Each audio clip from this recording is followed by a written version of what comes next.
All right, that evil love. All right, welcome to the show. This is my doctor. Of course, as always, it's good to see you. Welcome.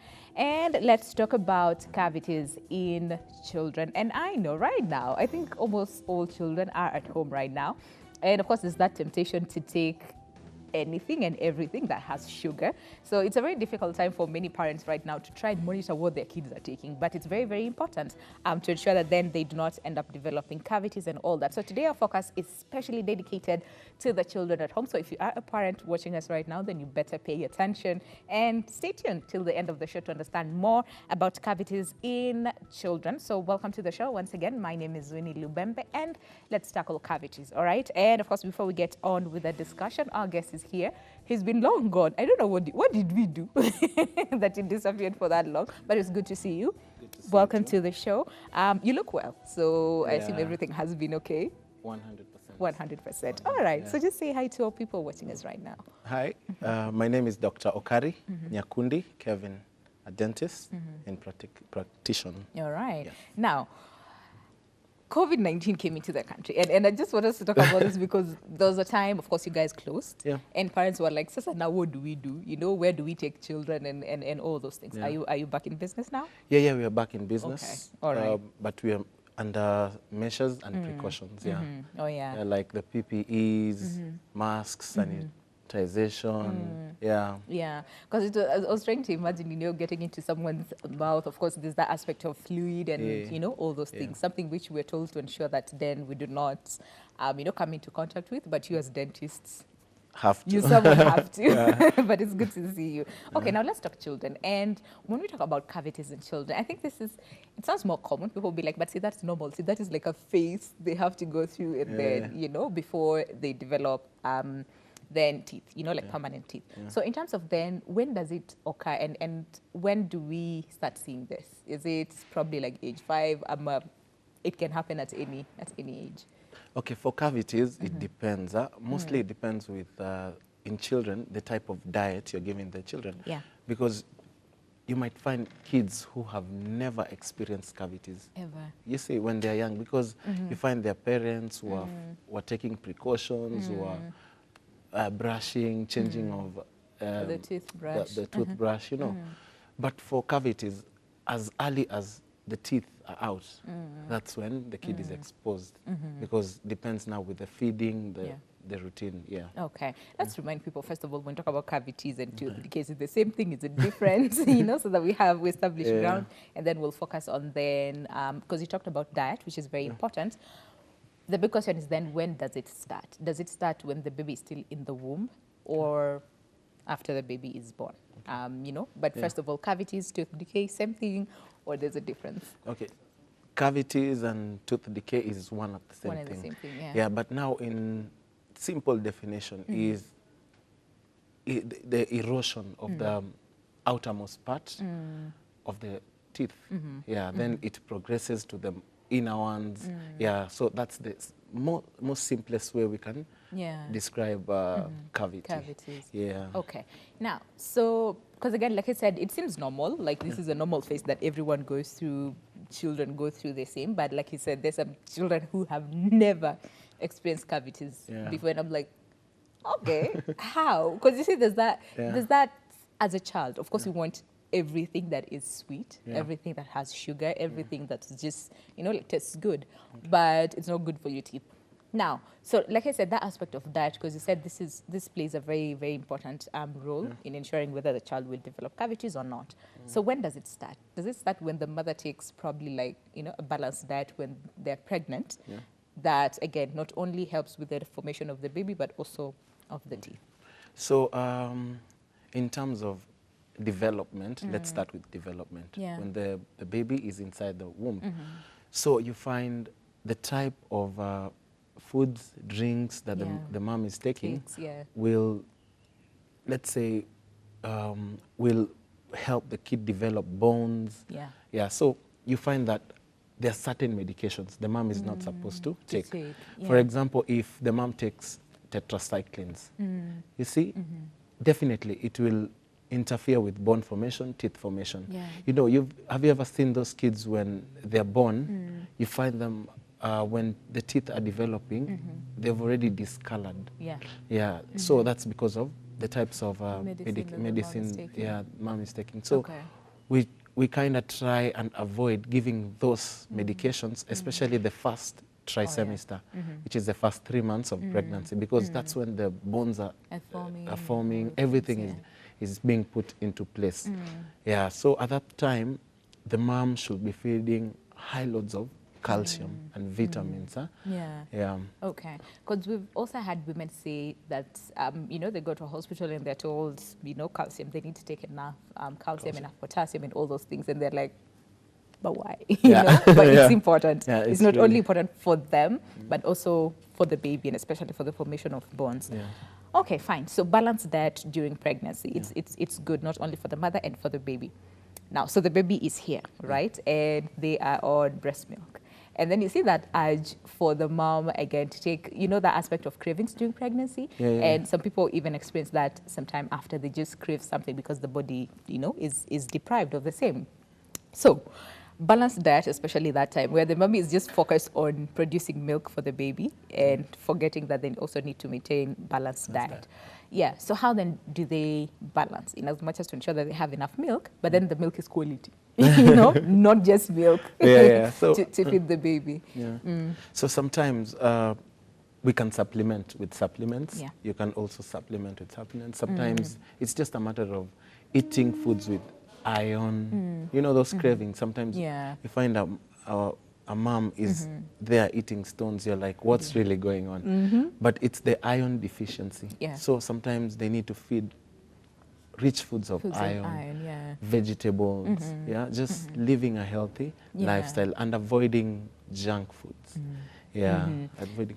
Because you see, okay, junk food, it's so easy to say. I know. Avoid junk food, avoid this, avoid that. It's so easy because most of the time the things that we're told to avoid are the things that we crave for, you know, almost all the time. And someone was saying, there's this theory that when your body is craving for something, yes, it means that you are, you lack that particular thing. But then again, there's some people who will tell you, but I don't crave it as much, but I just want to eat it, you know, and all those things. So healthy foods, it's very, very important for the mother. Now, for ensuring then the milk, because there was a time, who was saying this, that even when a child is on breast milk, you need to somewhat like brush their gums. Yeah, definitely. Okay. If you don't do that, what will happen? You know, what happens is, number one, your tongue is an excretory organ. You find that it's releasing bacteria every day. So if you try not to clean the bacteria off, at the end of the day, they're going to affect the teeth. Another thing is those bacteria, they get stuck on the surface of the teeth. So if you don't just remove them, they'll end up eating up the tooth. Because as you're giving milk, you're also giving nutrients to the bacteria. So we try to levelize the pH inside the oral cavity. That's the mouth. That's the only chance we are trying to create there. Okay.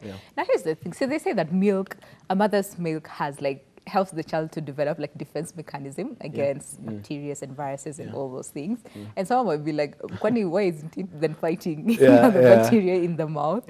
In that if you do not take care of it and scrap it off, then again might have an effect, and especially when the child starts teething. But like you said, try to balance the pH in there. Okay, then so try as much as possible and just clean the gums of the baby. Tough, but you have to. Then. So in terms of then the cavities, can we talk about then the different types and when is like the onset of the same? Because like you said, again, some children do not develop cavities, others do. At a very young age. Others actually, it's intrinsic that when they're born, they're just born with discolored tooth. You know. So let's take a look at the different types, and then at what age do we see them? So in terms of cavities, there are 3 different types of cavities. They are the ones which affect the smooth surface on top of the tooth itself, and the others which you find they are on the side, the smooth side of the tooth.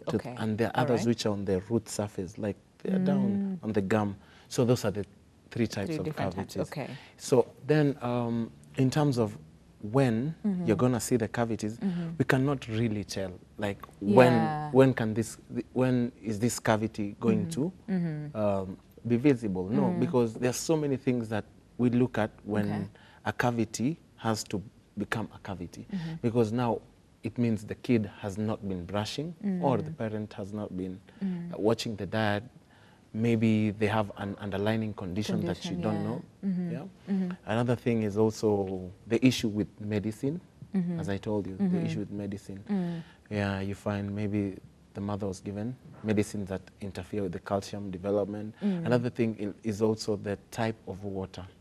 Oh yeah, the one is the type of water. Because you might find a kid who has fluorosis, which is the discoloration of the teeth, and it's the same. The prognosis of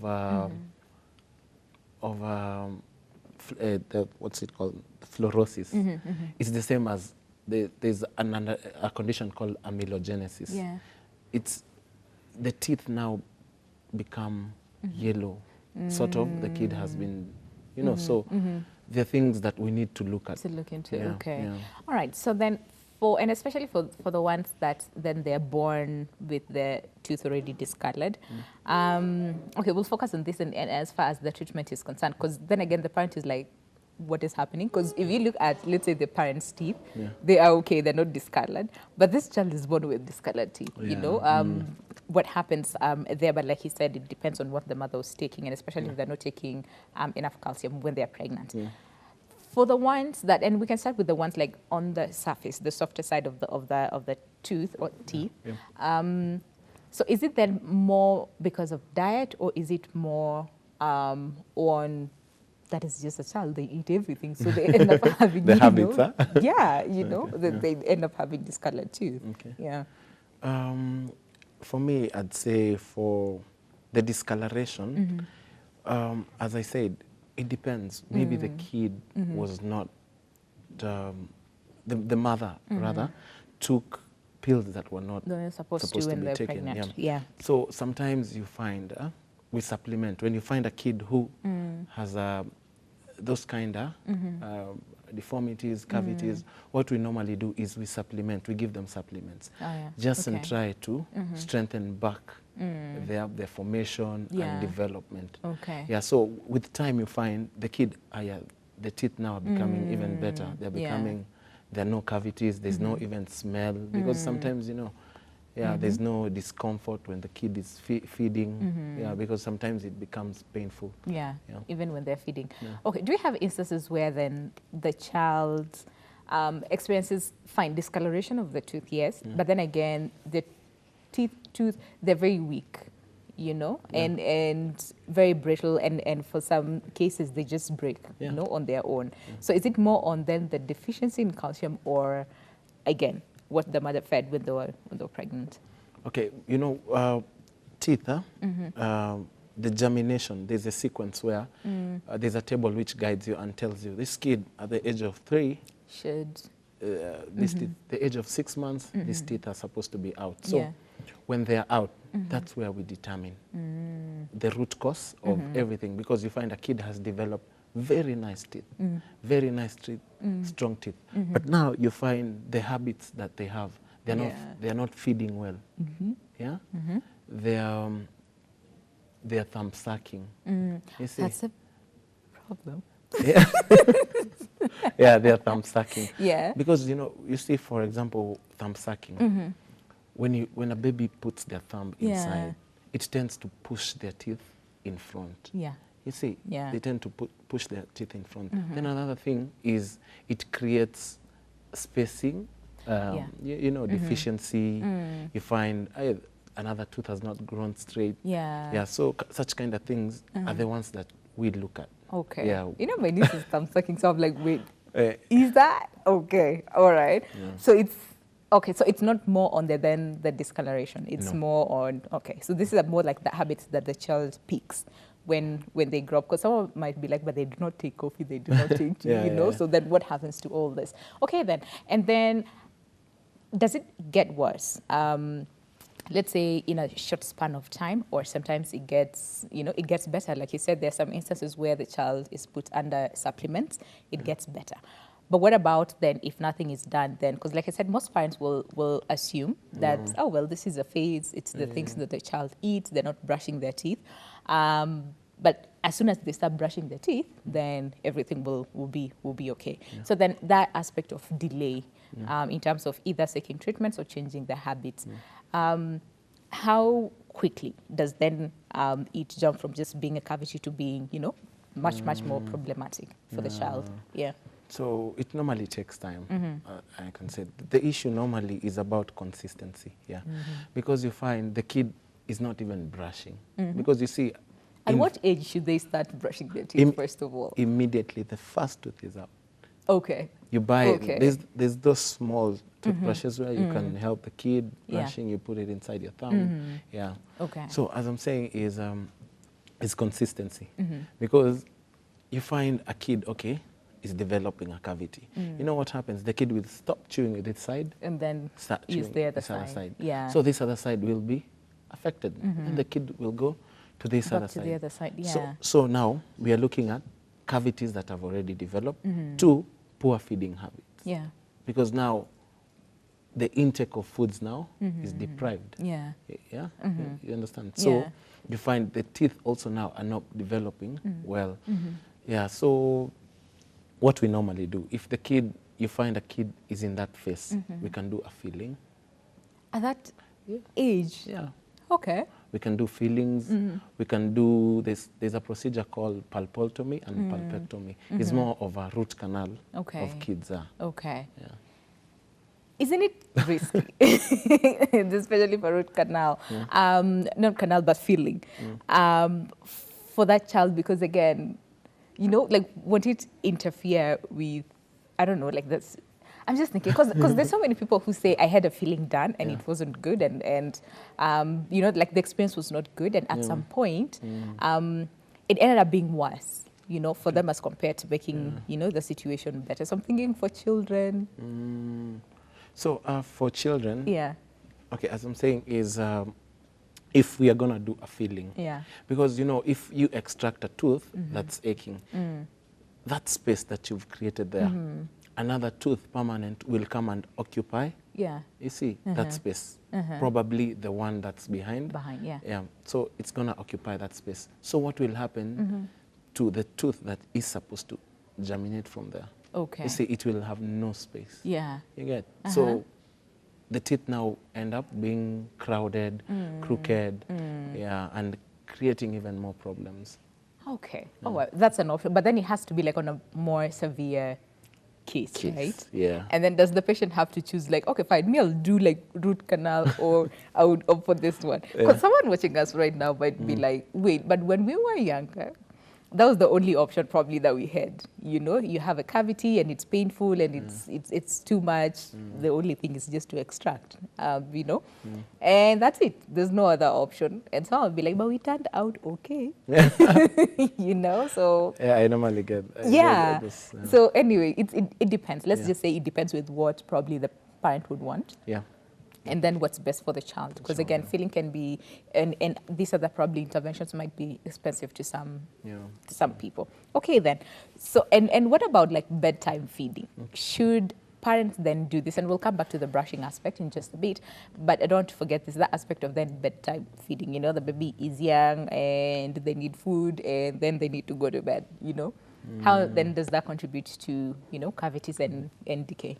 So here, what we are going to look at is age now. Okay. Because it goes hand in hand with age and the type of diet the kid is going to eat. Yeah. Because you see, at night is when metabolism is taking place. True. So you can imagine a kid going to bed with biscuits. You see, because those biscuits are going to get stuck in the roots, the tooth surface. Yeah.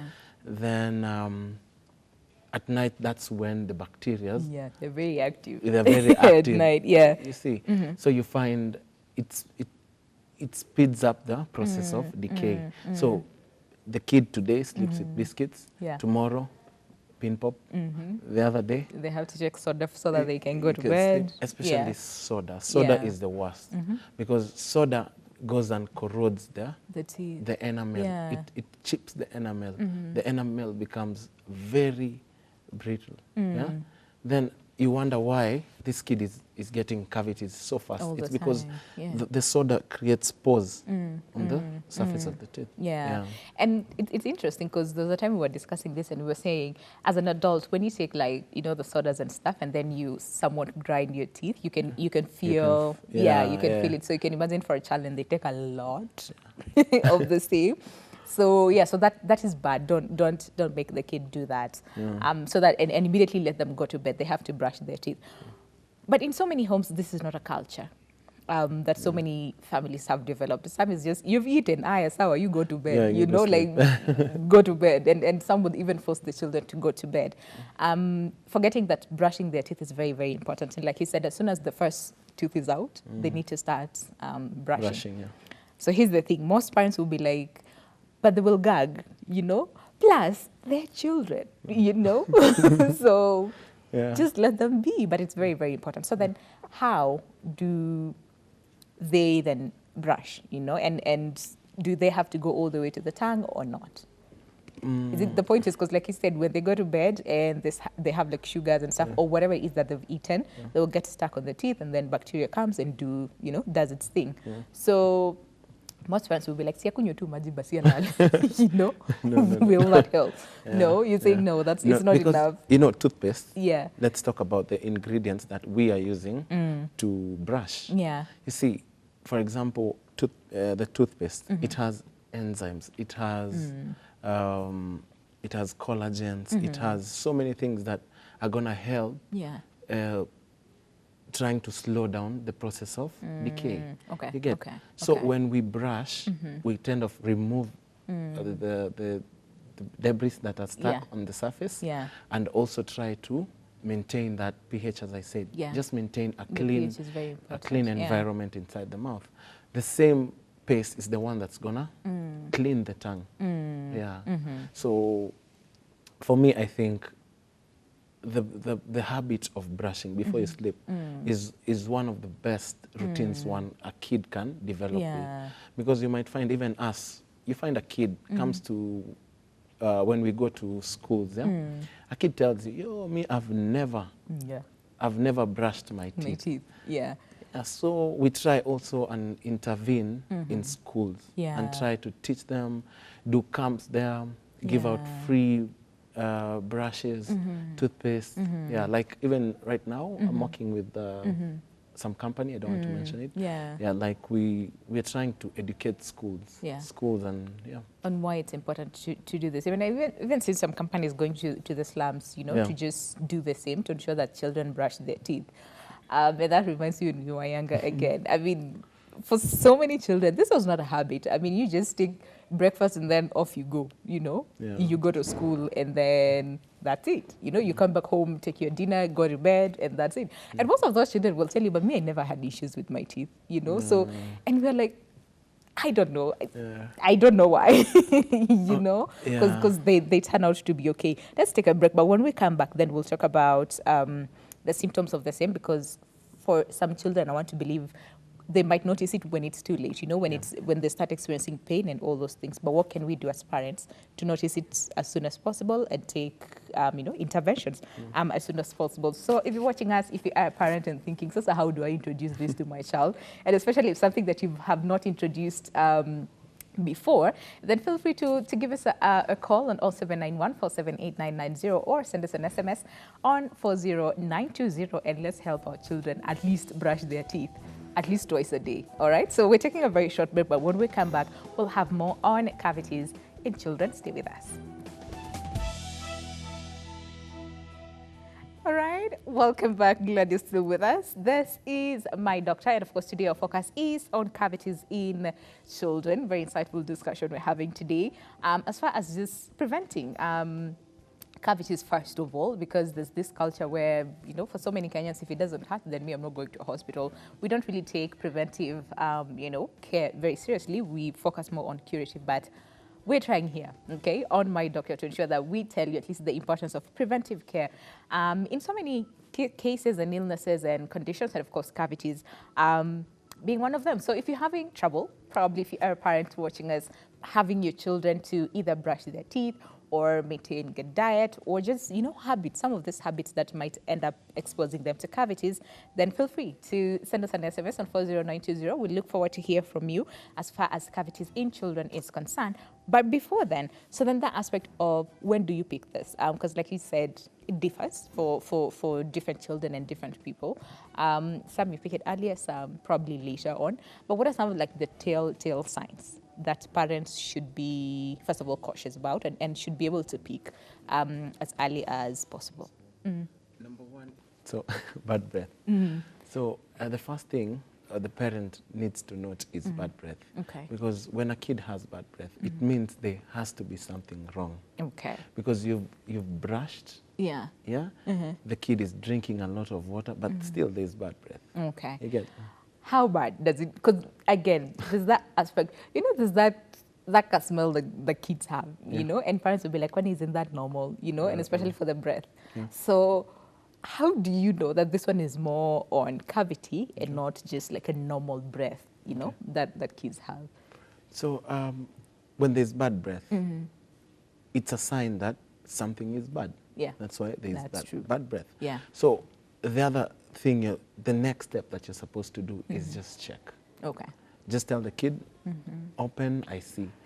So what you'll notice, if there's a cavity, you'll notice that there'll be black spots. There'll be black spots. Sometimes you might find cracks, discoloration, that yellowish. That's when you know this is a danger sign. Also, sometimes the next thing that a parent might notice is the feeding habits. You find the kid, maybe the kid used to eat with 10 minutes. Now they're eating with 30 minutes. Okay. You say, so why is the kid taking a bit of time to, yeah. Okay. Yeah, so that's another thing that you can notice. Yeah? The other thing is maybe the kid themselves, they'll tell you, I can feel pain. There's pain here and there. I can feel pain. Yeah. So those are the signs that. Yeah. Then another sign is when they go to the doctor, because after every 6 months, I know you forgot that. No, people are like I said, for us, like if it doesn't hurt, and especially even for cavities, as an adult, I'm pretty sure so many people will be like, but it doesn't hurt. It's just that they're black spots. So if it doesn't hurt, you don't go to a hospital. But that's a bad narrative to go with. Yeah. Go to a dentist. What, after every 6 months? 6 months at least. Okay. Yeah. All right. So when you come there, we'll just check, see if it's supposed to be a habit. Yeah. Yeah. I feel like it's in this generation and this era, people need to be aware. Like just go. Nowadays, consultations I can see everywhere. They're free. Free checkup. Free. Yeah. Okay. So, all right. So when they go to a doctor, of course, they'll be, they'll be picked up by the doctor. So are there like interventions that one can do, and especially at home, when you notice some of those things, like for instance, discoloration, they're taking a bit of time to eat their food, or that aspect of black spots. Are there things that you can do, like some home remedies, to ensure that either we reverse or we slow the cavity? Yeah, there's some remedies where you can intervene. For example, just like we were discussing about brushing, the habit of cleaning your teeth, that can really help. It's a life hack that when you do it in the morning, in the evening, it tends to speed down the cavity. Like the process. The process. Yeah, then another thing is at least gargling of warm salty water. It isn't the pain around the area, because salt is more of a saline solution. Yeah, so it kills the bacteria that are there. Hence, reducing, maybe there's swelling, it will reduce the swelling. Another thing is using mouthwash. Yeah. Again. Yeah, using mouthwash. Yeah. Even for kids, at least when they're at least 7 years, they need to know how to floss. Okay. Because you know what happens with flossing, when you floss in between your teeth, you remove the dirt that is in between, the teeth. Yeah. Then what happens is now the gum starts to pump blood well around the teeth. That's the whole idea also of flossing. Yeah. So when you say that, then it makes a bit of sense, because for some people it's more of like luxurious thing, you know, it's like of a certain class of people who do this. But when you say when you say that, then I think it makes a lot of sense for so many people, because even for adults, sometimes we forget to floss. Because someone's like, so are you guys, you're telling us to brush. We brush like twice in a day. Now you want us to floss, you know, like that's too much, because the brushing is already doing most, but really, not quite. Not quite. You need to floss. So age 7, they need to start flossing. Okay. But what about like a mouthwash? Because again, there's that aspect of gagging. Yeah. For so many parents will be like, now, you know. So at what point do you introduce this? Or it's the same age 7? Yeah, even. It depends with the kid, because, you know, there are kids who develop. You can see a kid, wow, is playing a piano at the age of 4. You're like, what's going on here? Yeah. So for me, I feel like when the parent introduces these things when they're small, like we go to the mirror, we brush together, we watch videos of kids, the kids find it exciting, and they start doing it even if you're not watching them. Yeah. And I think for so many kids it's that how, because most of them, they'll just brush the front teeth. And then that's it, and go to bed. But show them how, like you said, from a very young age, so that they grow up knowing that this is what we need to do. Okay, then, so let's talk about the diagnosis first of all, because like you said, it differs for so many people. Others, probably the cavity will progress quickly, and for others, it might take a bit of time. So upon diagnosis and treatment, how much time are we talking about? Can you, as doctors, just say, okay, fine, we are noticing this, and just go home and do, the things that you said you can do at home to slow down or reverse the situation, and then if not, so what are some of the cases that require immediate treatment, and what are some of the cases that might, take a bit of time and probably they can reverse on their own? Okay.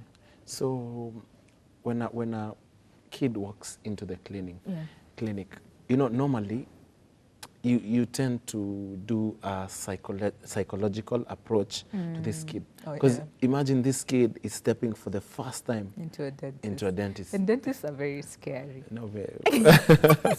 Okay, like a scary experience for so many people. Not all dentists are scary. Dentists are really good people.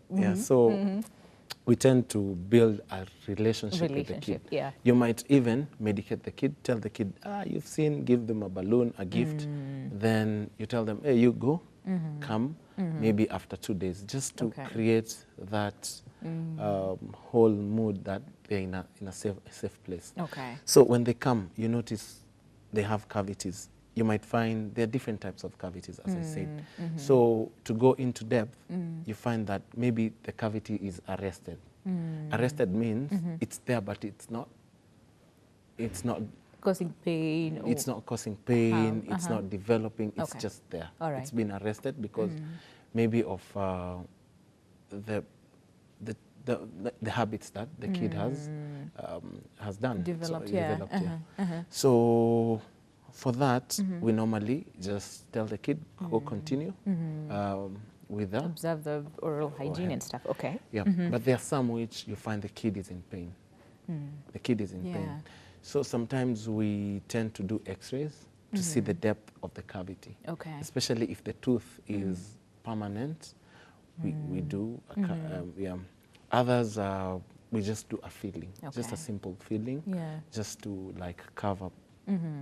So it depends. It depends with the severity of the cavity. Because when it's painful, it is painful. You will have to go to a hospital, to a dentist.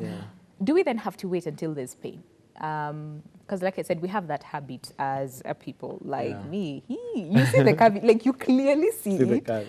But for some weird reason, we just have to wait until there's swelling and there's pain. That is when we take ourselves to the dentist, because then at that point, you have no other option but to go to a hospital. So do we have to wait until there's pain and there's swelling and all those things? No. Okay, because again, that aspect of extraction, which I think is like one of the commonest ways, you know, of treating cavities, where we know that, you know, once you have pain and swelling, you have to remove this thing. Otherwise, you know, that's it. So interventions like filling, like you said, it can be done even if there's no pain. Yeah. Okay, isn't that dangerous? Because now, like you said, you're covering up the cavity, right? But you see deep, and especially if it's very deep, doesn't it then continue to rot? Oh, no. Down there, no, yeah. So before you do the filling, Yeah. there's something called cavity preparation. Okay. Like the cavity preparation is where you clean Okay. the surfaces And get rid, okay. of the tooth. You have to make it completely dry. Sounds painful. No, it's not painful. The kid will be under local anesthesia. Okay. But if the kid is not cooperating, we can do general anesthesia. Really? Yeah, where they can sleep, wake up, it's done. Okay. Yeah. Okay. So first of all, clean the entire area, and then after cleaning, now you have to make it dry. So if the cavity is too deep and you can see this is the pulp, you see we can't do a filling on that tooth, because when you cover up a pulp that has been exposed, that's trouble. The kid will come back maybe with a swelling, pain, infection. So with that, we do something called pulpotomy or pulpectomy. Okay. Yeah, that's more of a root canal for kids. Yeah. Okay. And if the tooth is fractured, the crown has gone half of it, we can put a small, just a temporary crown. Yeah. Okay. For how long then? I mean, they'll have to come maybe every so often to change the same? No. For the crowns, you know, if we are putting a crown, definitely maybe that tooth is gonna get off.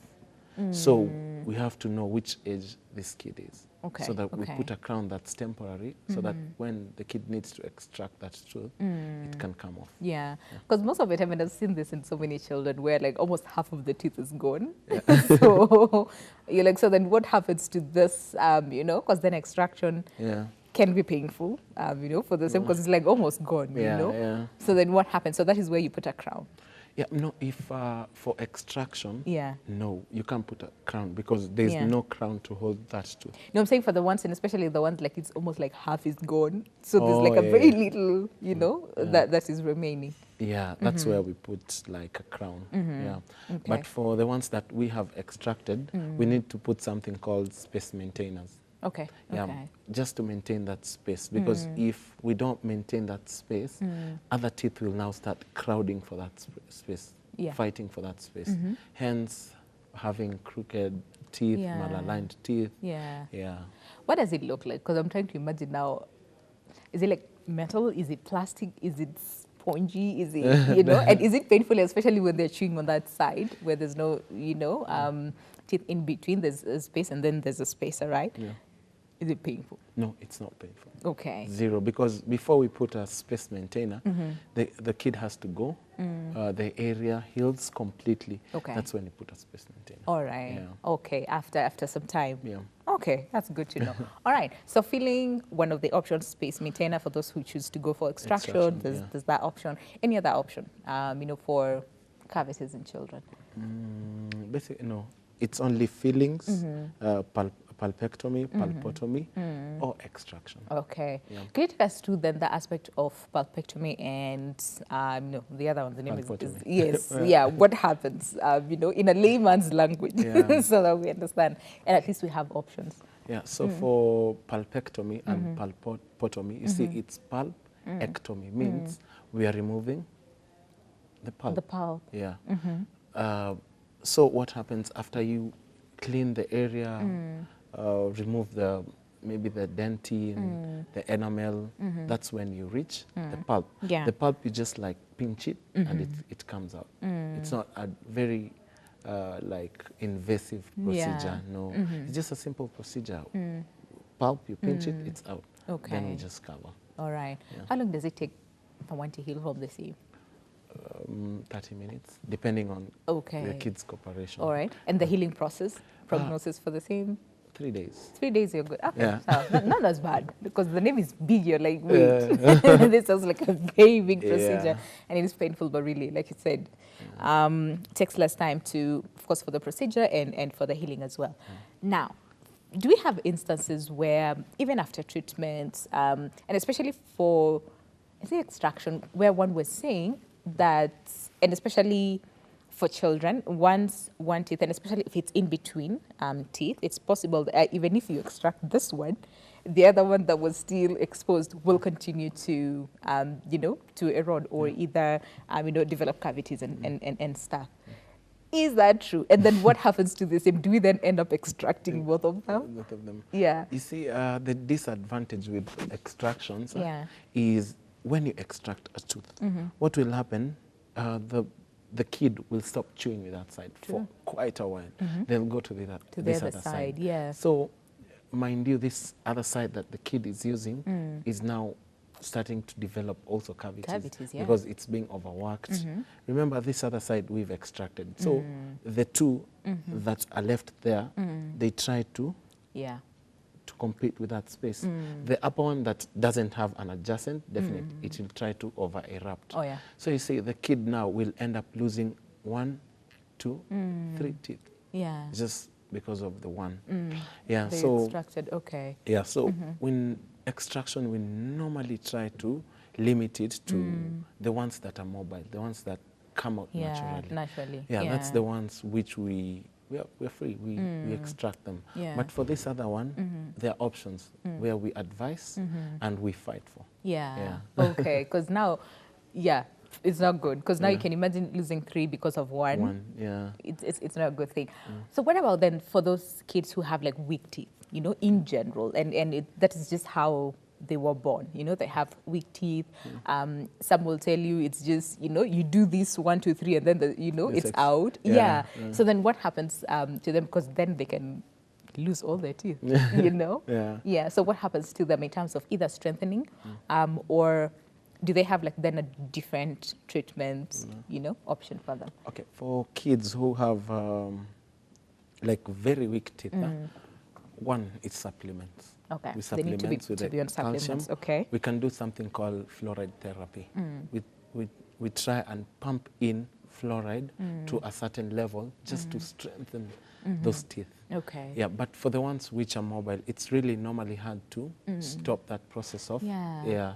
So they just end up losing them. Yeah. But they can grow back. Yeah. That's the advantage. Yeah. So that's the advantage in children. In adults is where there's a problem. Okay. And then the ones that we said are just born with discolored teeth, or teeth again. So then what happens to them? Because we cannot end up extracting, all of them, because it will still grow with, the ones that are still discolored. So then what happens to them?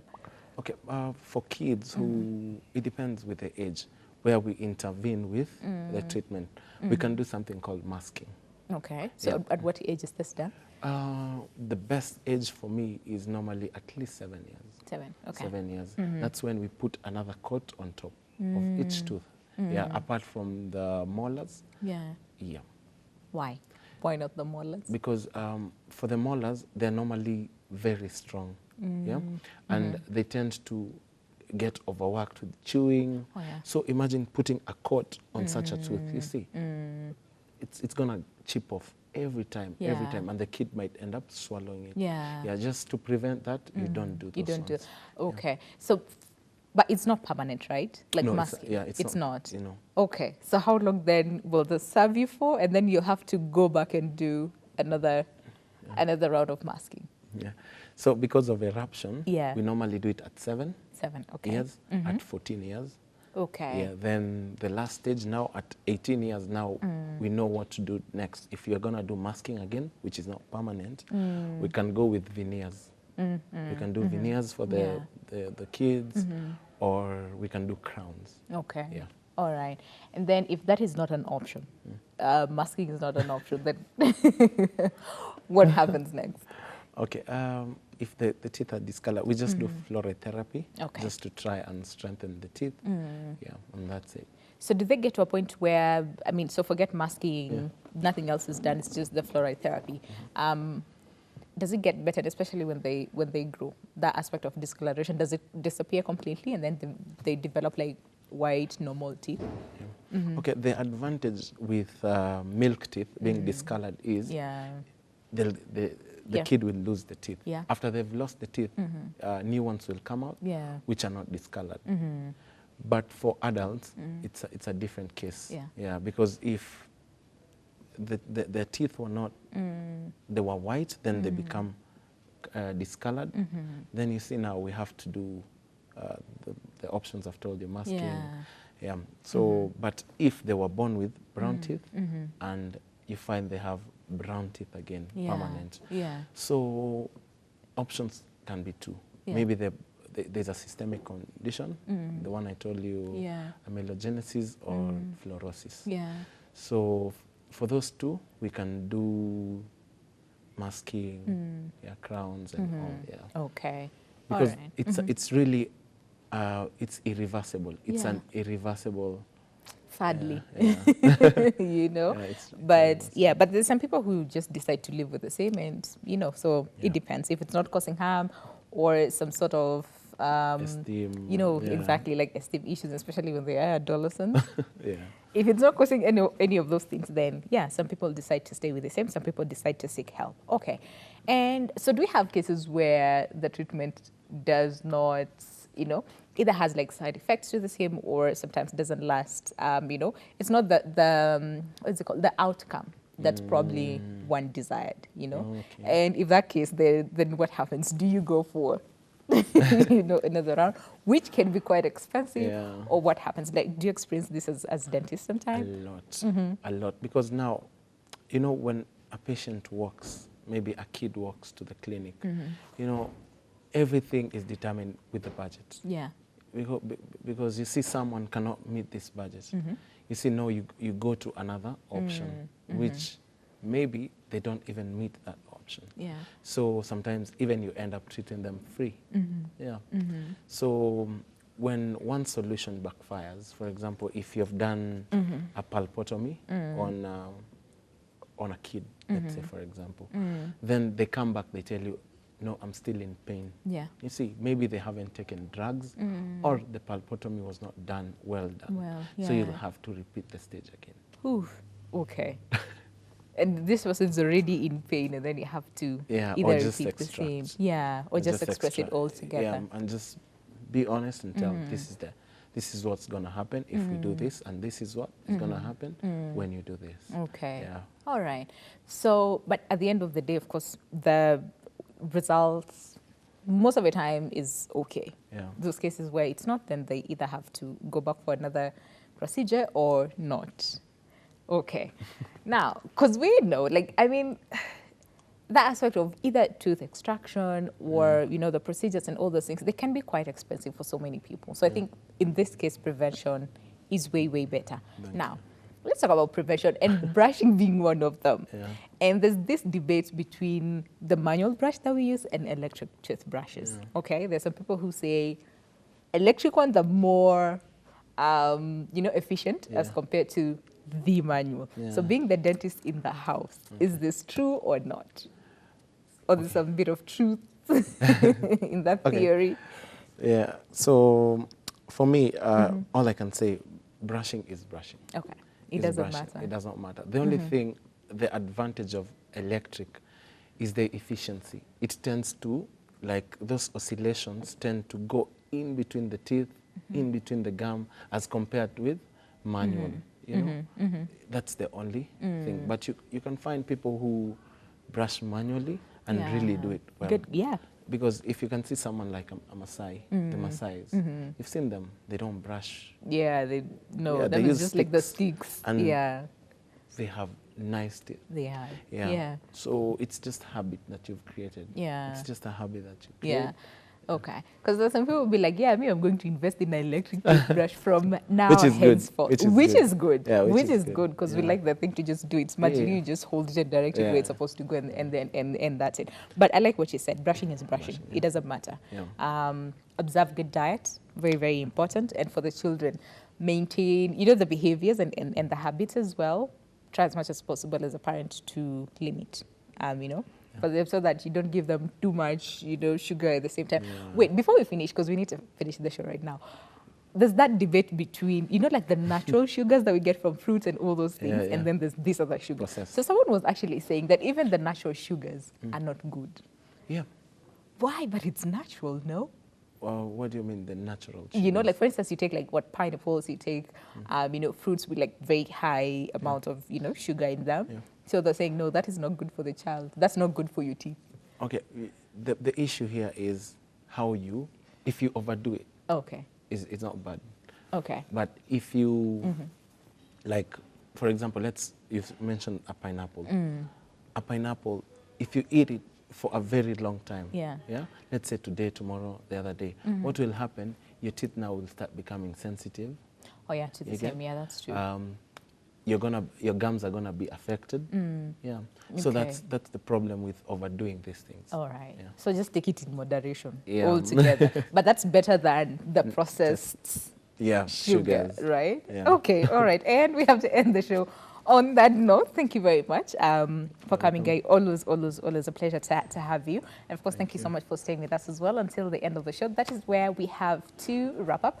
So I believe you've learned a lot from today's episode, especially for the parents whose children are right now at home and you're thinking, now what do I do with these kids, especially when they demand things, you know, with a lot of processed sugars. So we hope that you've learned a lot from today's topic. We have to end it here. We'll see you some other time on My Doctor. But for now, goodbye, God bless, and remember to stay safe as always.